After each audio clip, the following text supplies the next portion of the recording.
Hello students, welcome to my channel Biology NEET from Star Career Institute Bikaner. मैं हूँ प्रिया ma'am और आज का जो हम टॉपिक स्टार्ट करने वाले हैं दैट इज़ सेल बायोलॉजी। तो सेल बायोलॉजी से आप क्या समझते हैं? सेल बायोलॉजी जो होती है बायोलॉजी की एक ब्रांच है जिसमें हम सेल के स्ट्रक्चर और फंक्शन के बारे में स्टडी करते हैं, ठीक है। जहाँ पे हम सेल के स्ट्रक्चर और फंक्शन के बारे में स्टडी करते हैं उसको हम क्या कहते हैं? Cell biology. हिंदी में कहते हैं कोशिका विज्ञान। तो आइए अपना चैप्टर स्टार्ट करते हैं और जानते हैं कि कैसे सेल का स्ट्रक्चर कैसा होता है, उसके कौन कौन से पार्ट्स होते हैं और बेसिकली वो क्या फंक्शन परफॉर्म करते हैं, ठीक है।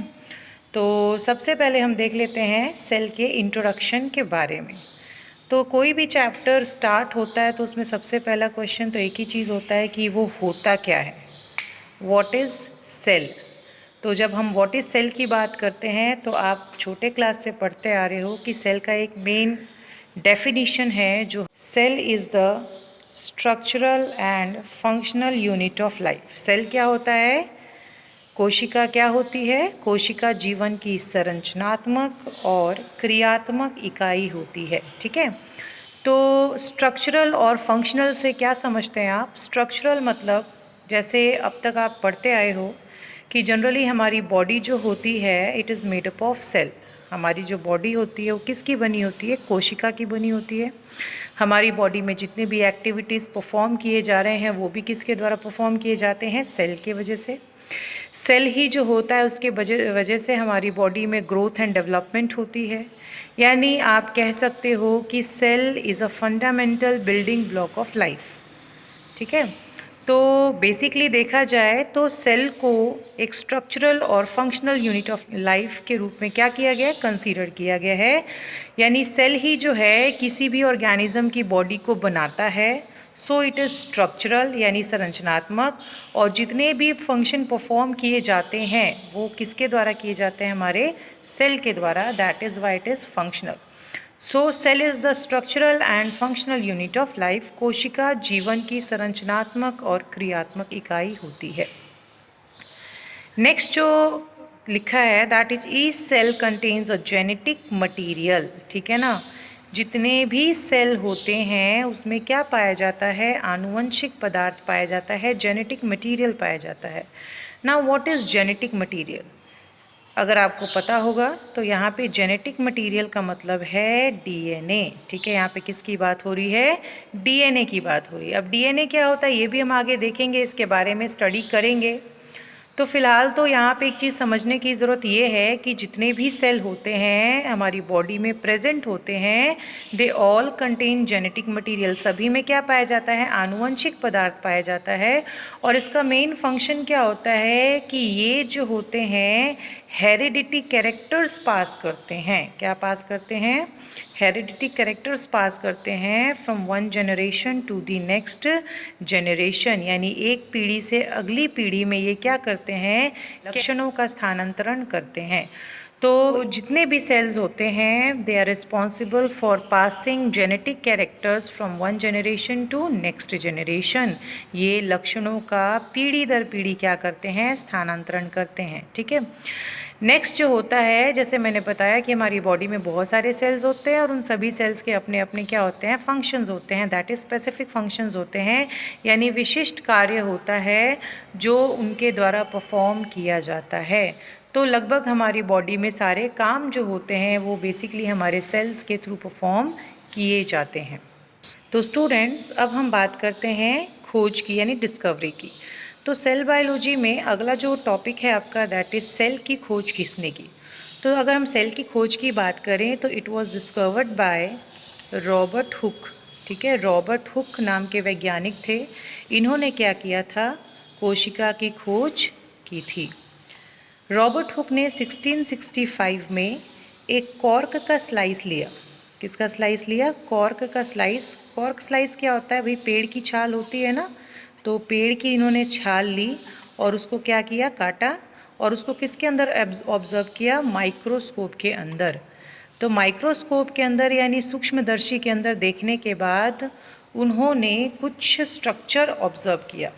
वो स्ट्रक्चर जो थे कुछ इस तरीके से छोटे छोटे कंपार्टमेंट्स के रूप में थे। इन कंपार्टमेंट्स को उन्होंने देखा जो सिमिलर थे बी हाइव लाइक, यानी मधुमक्खी के छत्ते जैसे। तो मधुमक्खी के छत्ते जैसे ये जो स्ट्रक्चर्स थे वो सिमिलर थे और उन्होंने इसको क्या नाम दे दिया, सेल नाम दे दिया। अब सेल नाम देने का कारण क्या था? सेल जो है एक लैटिन वर्ड से डिराइव्ड हुआ है। लैटिन वर्ड की अगर हम बात करें, एक लैटिन भाषा से बना है जो वर्ड था सेलुला। ठीक है, सेलुला टर्म है, लैटिन भाषा है, उससे लिया गया है सेल। और सेलुला का मतलब होता है स्मॉल रूम्स और कंपार्टमेंट्स, यानी छोटे कमरे, छोटे कमरे। तो जनरली इन्होंने ये जो कंपार्टमेंट्स देखे थे वो कुछ छोटे छोटे कमरे जैसे थे। इस वजह से उन्होंने इस लैटिन भाषा सेलुला का इस्तेमाल किया और इन कमरों को इन्होंने क्या नाम दे दिया, सेल नाम दे दिया।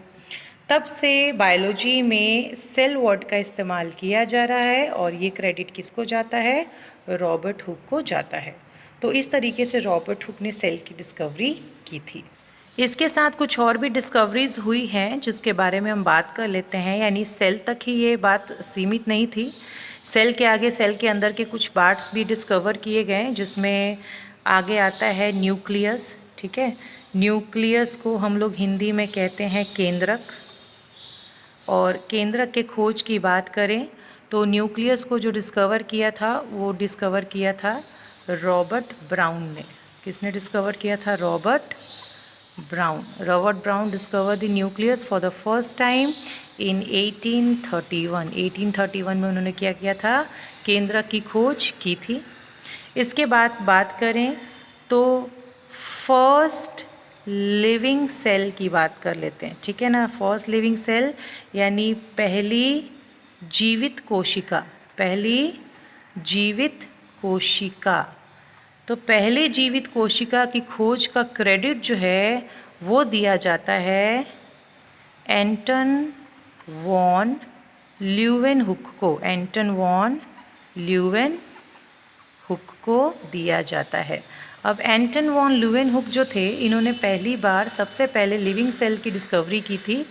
एक तरह से देखा जाए तो जिस लिविंग सेल की डिस्कवरी की थी इन्होंने, वो एक प्रकार के बैक्टीरियाज थे और उन्होंने उसको जो गंदे पानी होते हैं, पॉन्ड्स में जो गंदे गंदे पानी होते हैं वहाँ से, या दांतों के जो स्क्रैचेस होते हैं, जर्म्स वाले स्क्रैचेस निकलते हैं, वहाँ से उन्होंने उसको क्या किया था, डिस्कवर किया था। बैक्टीरिया के लिविंग सेल्स के डिस्कवरी के बाद उन्होंने protozoans, RBCs and human sperm cell. Human sperm cell क्या होता है? मानव शुक्राणु कोशिका। इन सभी की भी स्टडी की थी। तो बेसिकली जो पहला लिविंग सेल है, पहली जीवित कोशिका है, इसकी खोज का जो क्रेडिट है वो किसको जाता है? Antony von Leeuwen